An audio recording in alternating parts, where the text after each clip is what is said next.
All right, so I think what I'm gonna do for the next 5 to 10 minutes, I'm gonna give you a recap of how everything works, right? So then we can do the demo really quick. Cool. So let me go to code here.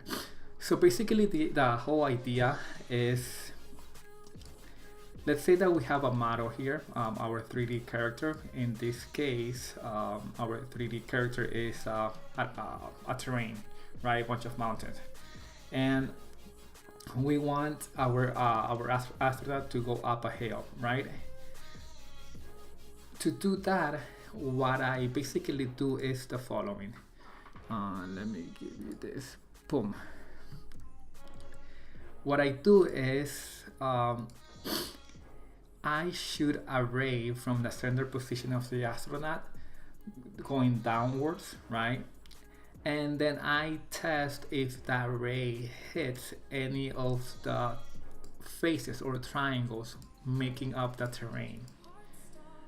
If there is an intersection between the ray and the triangle, then what I compute is the normal vector of that particular triangle, and I use that normal vector to change the orientation of the character. All right, so let's say that the character, the astronaut is about to reach this section right here, right? At that point, I should have ray going downwards. If there is an intersection, then what I do, I simply get that normal vector, which is the vector that's showing up right here. Then I use that normal vector and use that to change the orientation of the astronaut, right? So that's the whole idea, how you can make a character go up and down the hill.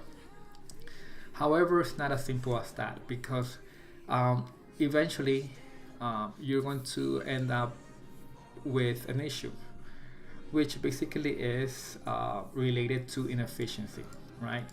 Because this particular model, like you see here, right, has over 2,000 faces, 2,000 triangles, and it would be very inefficient for anyone, for you to basically shoot a ray from the center of the character and do a test between the ray and every single of these triangles, right? And determine if there is an intersection or not. That is obviously not a good idea to do. It's inefficient, and in a game, it's overkill. And also, you need to always think in your head that when you're developing a game engine, efficiency is very important, right? So you need to come up with a more intelligent way to determine if a ray intersects the triangle, right? So what you can do is this. What you can do is you can basically use an Octree, all right? And basically you bound the whole character with a huge AABB box, also called the Axis Aligned Boundary Box. And that would be like your parent node, right? Which is this one. I have bounded the whole terrain with that. And then you subdivide this further into 8 smaller cubes. That's why it's called Octree, right? And I'm gonna show you one of them here. So that would be one of them. Imagine you will have one over here, basically 4 on the top and 4 below the whole terrain, right?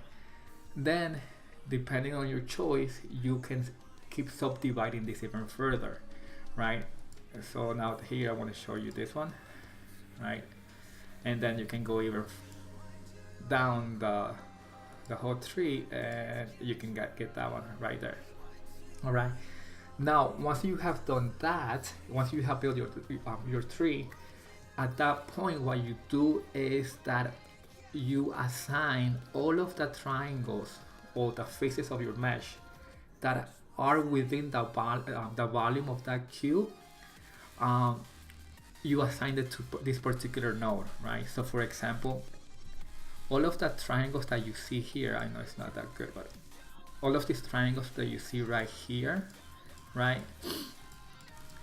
You would assign them to be basically property, called a property of this particular cube right here, the small cube, right? So now when you do a test, right, your test will consist of the following. It will be, you will do array versus the big cube test, right? Then you will do another test between the array and this cube, which will come to be, you know, true.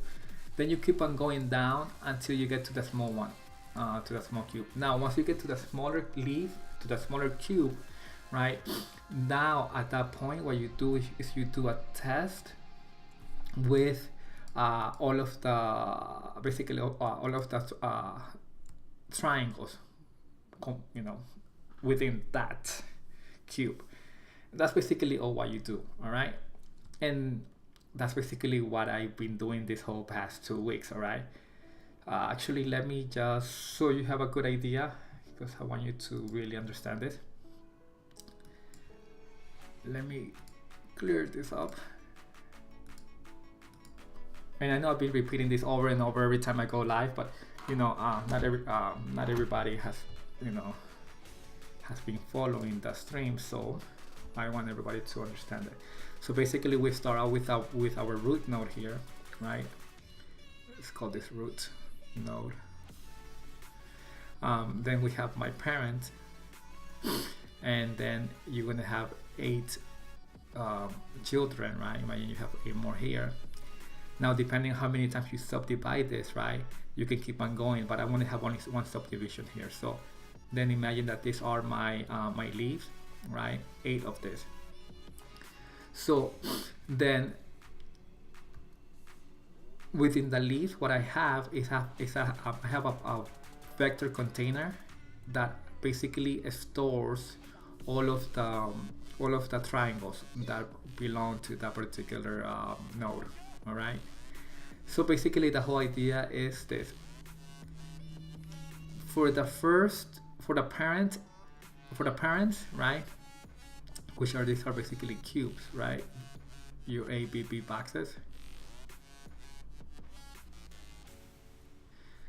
For these guys, what I do a test between the cube and array. And if there is an actual intersection, then I go down the path, right? At this point, for example, in this case, the intersection was true, right? Then I go to the next one. In this case, there is no intersection, right? Because imagine that my triangle is actually in this node, right? In this case, there's no intersection, so what I do, I jump to my next one, to my sibling, right? In here, I do another intersection between the array and the cube, and in this case, I say, oh yes, there is an intersection, right? So then I go down the hill, right? And again, I do then again, I do another test between the array and the cubes that are found here, right? And if there is an intersection, let's say there is an intersection here with this node, right? Here's my array, and there's an intersection. At this point, what I do retrieve all of the triangles that belong to the particular node. And here, in this point, in this instance, what I do a test between the triangle and the array.